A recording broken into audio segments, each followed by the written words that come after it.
is the review on my tried and true Polarstar 2.4 build. This is the build you've seen in every single one of my gameplays, just because it's flat out the best gun that I have right now. All my other guns are extremely good. They still all outrun most of people's guns. This is the one that I've spent the most time and money on to run really well. This gun shoots amazing. It shoots out to 200 feet, almost flat, and by that time is when it really drops off. I can maybe hit 220, 230 with this thing with 0.3 gram BBs. I mean, the thing is an absolute beast. So basically in this video, I'm just going to talk about the internals, the externals. I'm going to start from the back, go all the way to the front, show you all I have. I'm going to tell you why I run it and how it benefits me. Internally for this gun, I have the Polarstar EMG Fusion engine. It's the blue and silver one. It has the EMG logo on it, and I got it because, for one, it looks sweet. If any of you have ever run a Fusion engine before, or really any type of HPA, you'll know how nice it is. Well, the one gripe people have is, look at that, this one air hose right here.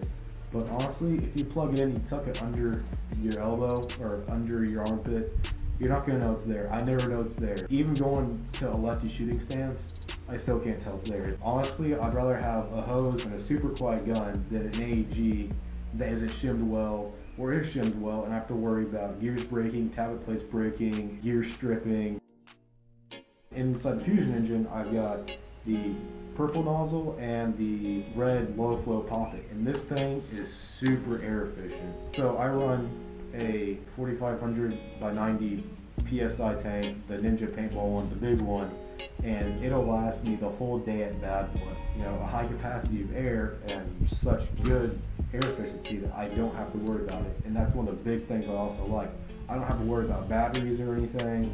Well, I mean, you have one small LiPo battery in here, but these things will last you forever. For my hop-up unit, I have a Pro 1 hop-up unit.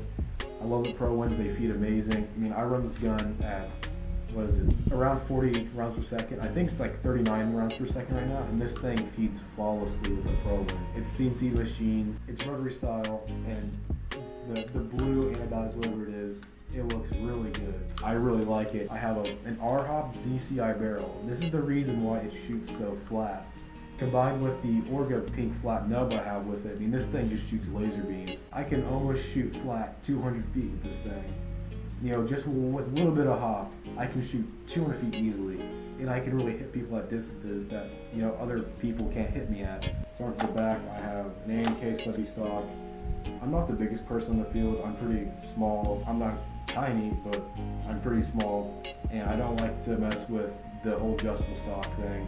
I don't like it when cheap ones, they collapse on their own, or just in general, I just don't like playing with it considering on how much gear I have or just the situation. I just like to have something small and compact that I can use, you know, standing, kneeling, going around corners, whatever.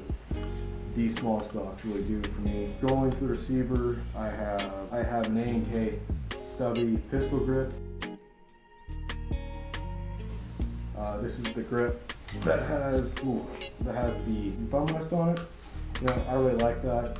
It's really comfortable for me because I usually shoot righty no matter what. If it comes to like a weird corner where I have to shoot lefty, then I will. But even then, I can still get my index finger over the groove so I can still, you know, aim down and shoot lefty. This grip just fits my hand well. It's really big. I have big hands and I can get my whole hand around it just fine. My palm just fits very nicely in it. I can really pull it in tight when I need to and not worry about anything slipping. The upper and lower, I have the VFC VR16 upper and lower. I love VFC stuff. VFC is by far my favorite company. They have very good externals. You know, their internals have been a little bit shaky, but externally, they're great. They always look good. They're very solid. There's no wobble. They always mesh really perfectly. The lowers are kind of picky on some mags. Some are loose and some are super tight. But the mags I run, the Lonex Flash mags, GMP, the GMP super feeds, whatever they're called, those run pretty good. Hex mags are a little bit loose in here, but I do have a small Velcro strip in there that, do I? No, I don't actually.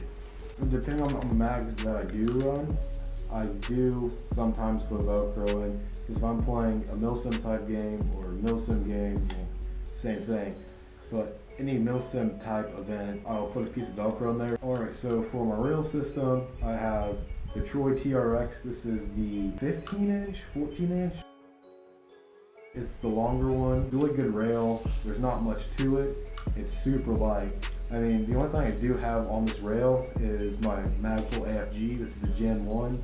And I do also have a rail cover right here for the right side rail. It's the Alabama state flag. I grew up in Alabama. It's the longest place I've lived. I've lived in a lot of different states. It's just comfortable to hold because I can, for some reason, I grip this little ledge right here and it just fits my fingers very well. So up top here, I've got which is funny, I got real Magpul in-bus sights, the flip-ups, or if for some reason I have to take my ACOG off, I can slide it off and flip those up. But other than that, I mean, they just look cool in the gun. I don't really care about performance because with this dye mask, I can get down pretty good and just follow my BB trail. If I do need sights or I'm not running this mask, I'm running like a Oakley M-frames with the Helo kit, I don't need a lower face mask. I can really get up on this gun and look through the sights.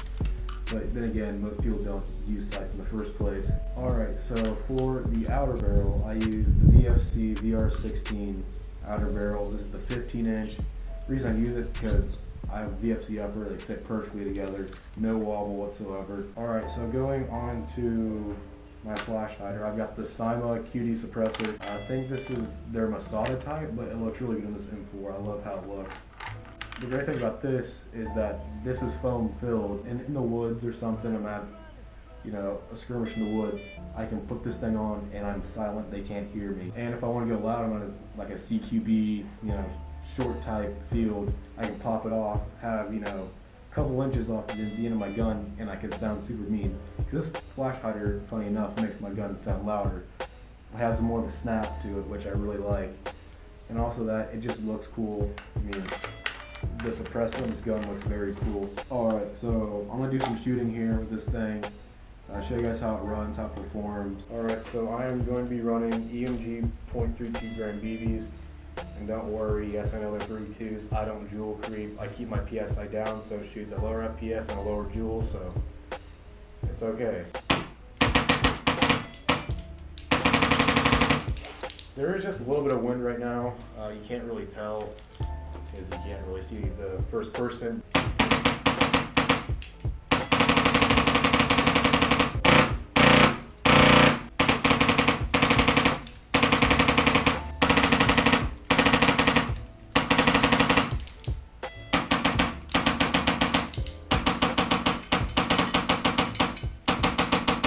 Thank you guys for watching. I'll see you guys.